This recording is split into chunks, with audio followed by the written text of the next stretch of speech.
In the beginning, there was nothing. And nothing really means nothing, according to the science textbook. And from this state of nothingness, the universe began in a gigantic explosion. But before it exploded, all matter in the universe was concentrated into one very dense, very hot region, much smaller than a period on this page. Then, 20 billion years ago, this period exploded. It generated all space, matter, and energy. This is the theory, in spite of direct conflict with the first law of thermodynamics, that states matter and/or energy cannot be created or destroyed. These elements also collided as the primordial soup continued to expand. Cosmic evolution continued, and stars began to grow, forming the earliest galaxies. This theory says that an explosion created order in the universe. Scientists recognize that all known explosions decrease order and structure and increase chaos. The idea that the cosmos evolved also violates the second law of thermodynamics, known as entropy. The second law states, as time advances, the universe becomes less order. Over time, all systems left on their own proceed in a direction of order to disorder. All of us witness entropy every day as we see things age and deteriorate. This breakdown of structure directly contradicts the theory of evolution. Ignoring this, the story continues. And then, just 5 billion years ago, within a spiral cloud of gas that spun faster and faster, our sun was born. This new star gave birth to planets, moons, and asteroids. If the sun, planets, and moons evolved from the same material, they should have many similarities. Yet each planet is unique, since about 98% of the sun is hydrogen or helium. Mars, Earth, Venus, Mercury should have similar compositions. Instead, much less than 1% of these planets is hydrogen or helium. If the solar system evolved, then all planets and moons should spin in the same direction. But Pluto and Venus rotate backwards while Uranus is tipped on its side and rotates like a wheel. All moons should orbit in the same direction, but at least 6 have backwards orbits. Furthermore, Neptune, Saturn, and Jupiter have moons orbiting in both directions. Nevertheless, one of these planets, known as Earth, somehow developed an atmosphere. The Earth developed a hard rocky crust through millions of years of volcanic eruption. Then it rained on the rocks for millions of years to create an organic soup. By chance, from this organic soup of mixed atoms and energy, the first life forms emerged. Evolution teaches that bacteria was one of these first life forms to evolve.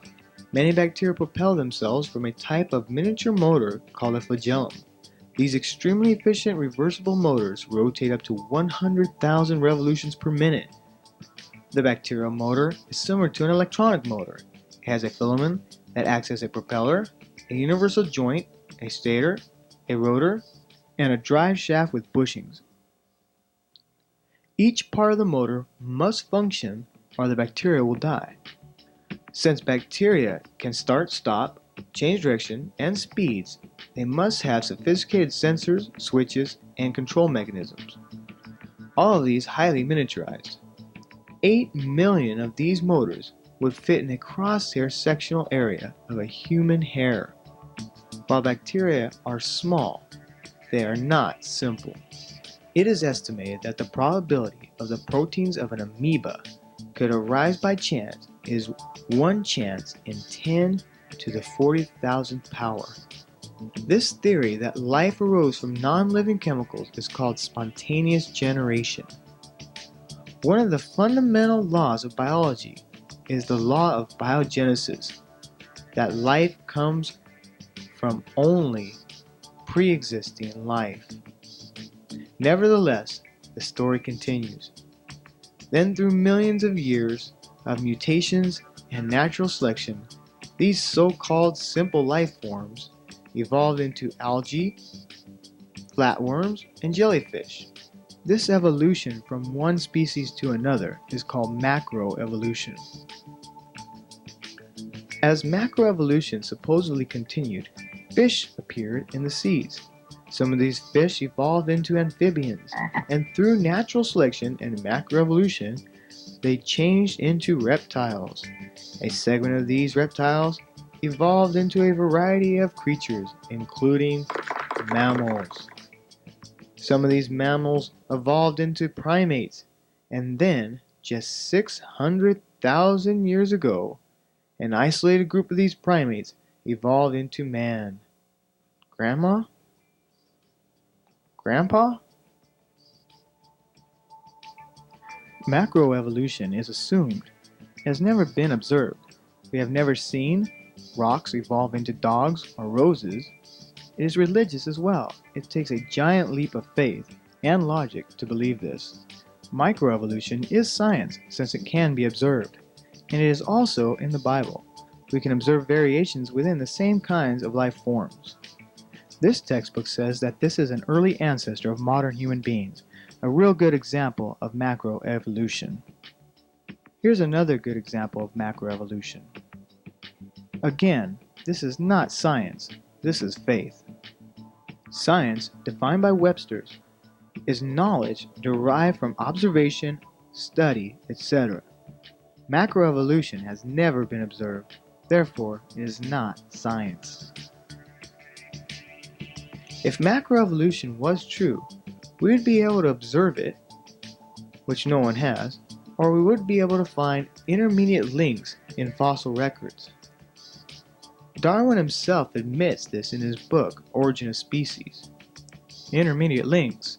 Geology surely does not reveal any such finely graduated organic chain, and this, perhaps, is the most obvious and serious objection which can be urged against the theory of evolution. If we start to analyze these so-called missing links, we find a trail of fraud, deception, and speculation. For example, Nebraska man was reconstructed, family and all, from an extinct pig's tooth. Piltdown man is now universally known as a deliberate hoax consisting of an ape's jaw and a human skull doctored to look old. Neanderthals were just plain people, some of which suffered from arthritis, rickets, or syphilis. Ramapithecus, Gigantopithecus, and Zinjanthropus were all apes, while Heidelberg man and Cro-Magnon were completely human. With Lucy, only 40% of the skeleton of a not very large ape was found, and there is no evidence that it ever walked upright. The type species from which Lucy belonged showed quite clearly she had long curved hands and feet, even longer and even more curved than a chimpanzee. Yet when displayed, Lucy is standing upright with human hands and feet.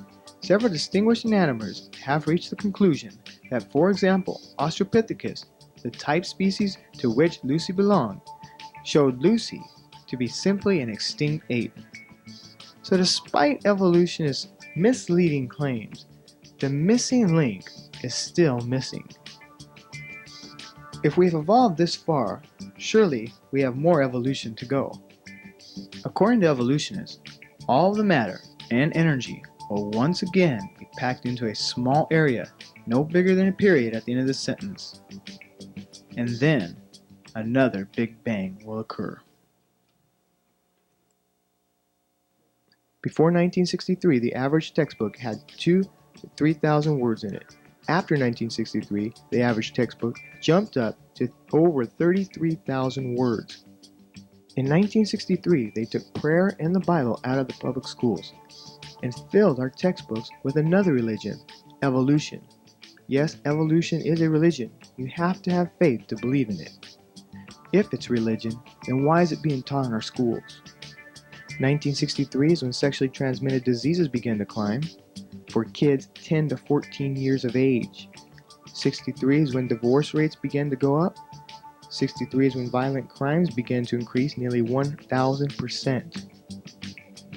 63. The unwed birth rate for girls 10 to 14 began to climb, with a 100% increase. The pregnancies are up 553%. 63 is when SAT scores began to drop off in America.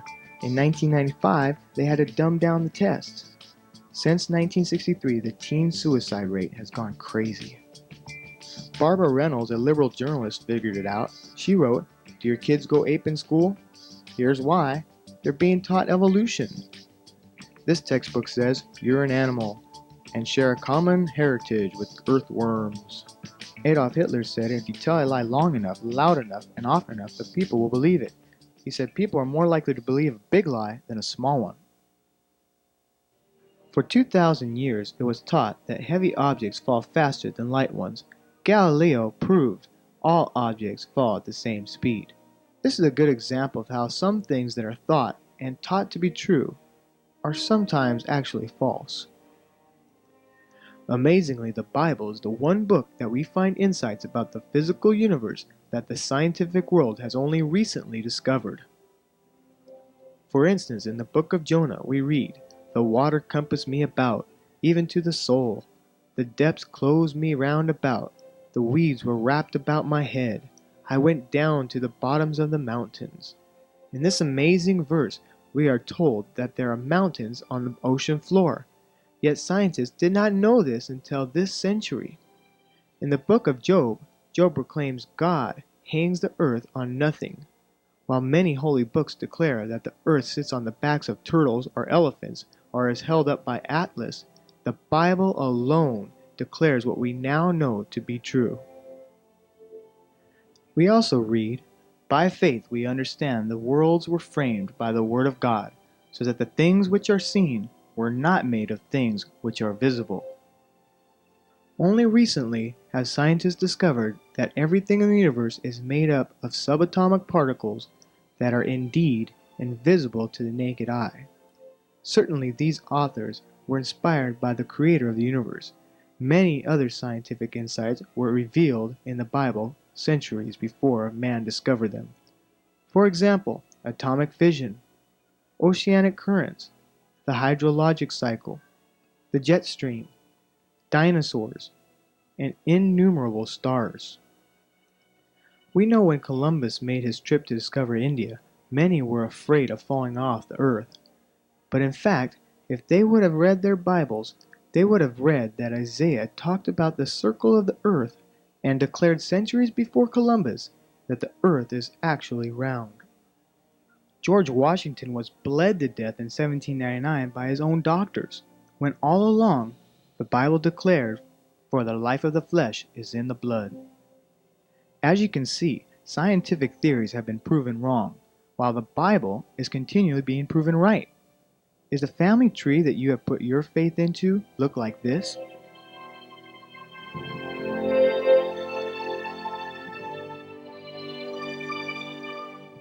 If you died today, where would you go? Evolutionists claim nowhere, but what if they're wrong again? The word universe comes from two Latin words, uni meaning single and verse meaning a spoken sentence. Did you know we live in a single spoken sentence? And God said, "Let there be."